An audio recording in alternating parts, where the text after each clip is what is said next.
Point 7. Compersion. Jealousy is a dragon which slays love under the pretense of keeping it alive. Havelock Ellis. If fear sits on one side of the spectrum and love on the other, then compersion is the bridge we build between them. In open relating, I've watched this concept evolve in people over days, months, years, sometimes even hours, as they stretch into the reality that their partner's joy with someone else doesn't have to diminish them. It can expand them. I didn't hear the word compersion until I had already been sharing my lovers for a while, but now that I've been E&M for more than a decade, it comes up weekly. In its simplest form, compersion means feeling joy at your partner's joy. It sounds easy. It isn't. So why is it so hard to find and equally hard to read in others? We assume we should naturally feel happy when someone we love is happy, but our egos, histories, insecurities, and attachment wounds often have other plans. So compersion becomes a practice, something we grow, something we strengthen, something we learn to embody over time. Fuck up. Where does my joy end and yours begin? Kellen had decided to have a child on her own via IVF and reached out to her lover, Natasha, for support. Natasha had gone through IVF years earlier, so it felt natural to come to her for guidance. In her excitement, though, Natasha suggested something enormous, that her husband and Kellen's metamor, Emil, donate the sperm. It seemed natural to Natasha that she would expand her family in this non-traditional way. To Natasha, this was joy, family expansion, community. To Kellen, it was a threat. Natasha's compersion for Kellen and having a child, and for Emil, who wanted a second child even though Natasha wasn't capable, triggered something.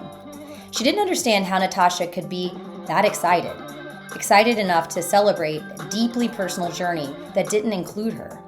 She questioned Natasha's motives. She wondered if Natasha secretly wanted to co-parent. She didn't have access to Natasha's internal logic, a genuine desire to support two people she loved. This is the shadow side of compersion. If you express too much joy, people assume it must be self-serving. If you express too little, they assume you're jealous. Either way, someone feels misunderstood. So here's the truth. Your compersion should never overshadow someone else's experience. You don't get to hijack their moment because you feel big feelings about it. Compersion is spacious. It makes room. It doesn't take over. As you experience compersion, be present to the experience and the feelings of your partners and lovers. It's important for them to be able to experience their own experience without you controlling it for them. The forms of compersion. Every book on open relating references compersion, but few explain that it actually shows up in different ways. You don't have to glow with joy every time your partner has sex with someone or stumbles home blissed out from a date. Compersion is a spectrum, and most of us move along it depending upon the context, threat level, and nervous system stability. It does, however, mean that you can develop a sense of calm, peace, and even happiness at the experience of your partner's joy with someone else. This is definitely under what I would label relationship goals, and this is something that I strive to reach with all of my partners. Here are 3 forms that actually matter. These forms are not necessarily distinct categories, but rather a spectrum of experiences that can develop and grow. 1. Embodied compersion. This is the most often thought of form, characterized by an empathic, intoxicating joy, the high people fantasize about, the full body sensation, the warm thrum of excitement, the spontaneous "I'm so happy for you" that you actually mean. Sensations? It can feel like excitement, pleasure, warmth, or even a sparkly sensation. Examples: feeling a buzz or warm fuzzy feeling when your partner has a great date. It is rare, and it is beautiful. You might feel this when your partner has a genuinely great experience, when their joy radiates so clearly that your body responds as if it's your own joy. Number 2, attitudinal compersion. This form involves the conscious interpretation and adoption of a supportive outlook on a partner's other relationships. This version lives in the mind. It is chosen, cultivated. It sounds like, "I genuinely believe your other relationships are good for you, even if I don't feel fizzy joy in my body right now." The mindset? It's an ethic or philosophy rooted in relationship values that sees a partner's other connections as positive events. Examples: holding the belief that your partner having other relationships is good and supporting those connections, rather than wishing for details about every interaction. It's a philosophy, a value, a worldview, not necessarily an emotion. It's stable, steady, adult. 3. Benevolent neutrality. This is a regulated sense of inner peace or contentment with the idea that your partner can derive happiness from other people. This is the quiet middle ground of peace. You're not excited, but you're not threatened. You allow joy to exist without reacting to it. It's regulated. The state, it's a comfortable neutrality, a regulated state of inner peace that allows for the partner's happiness to exist without causing distress. The connection to compersion is that it can be a step in the journey to developing full compersion, moving from discomfort to a peaceful acceptance of a partner's other relationships. For many people, this is the actual masterpiece, not the ecstatic glow, but the simple absence of fear. Exercise, cultivating compersion. Adapted from multi-amory's tools, but shaped into a daily practice.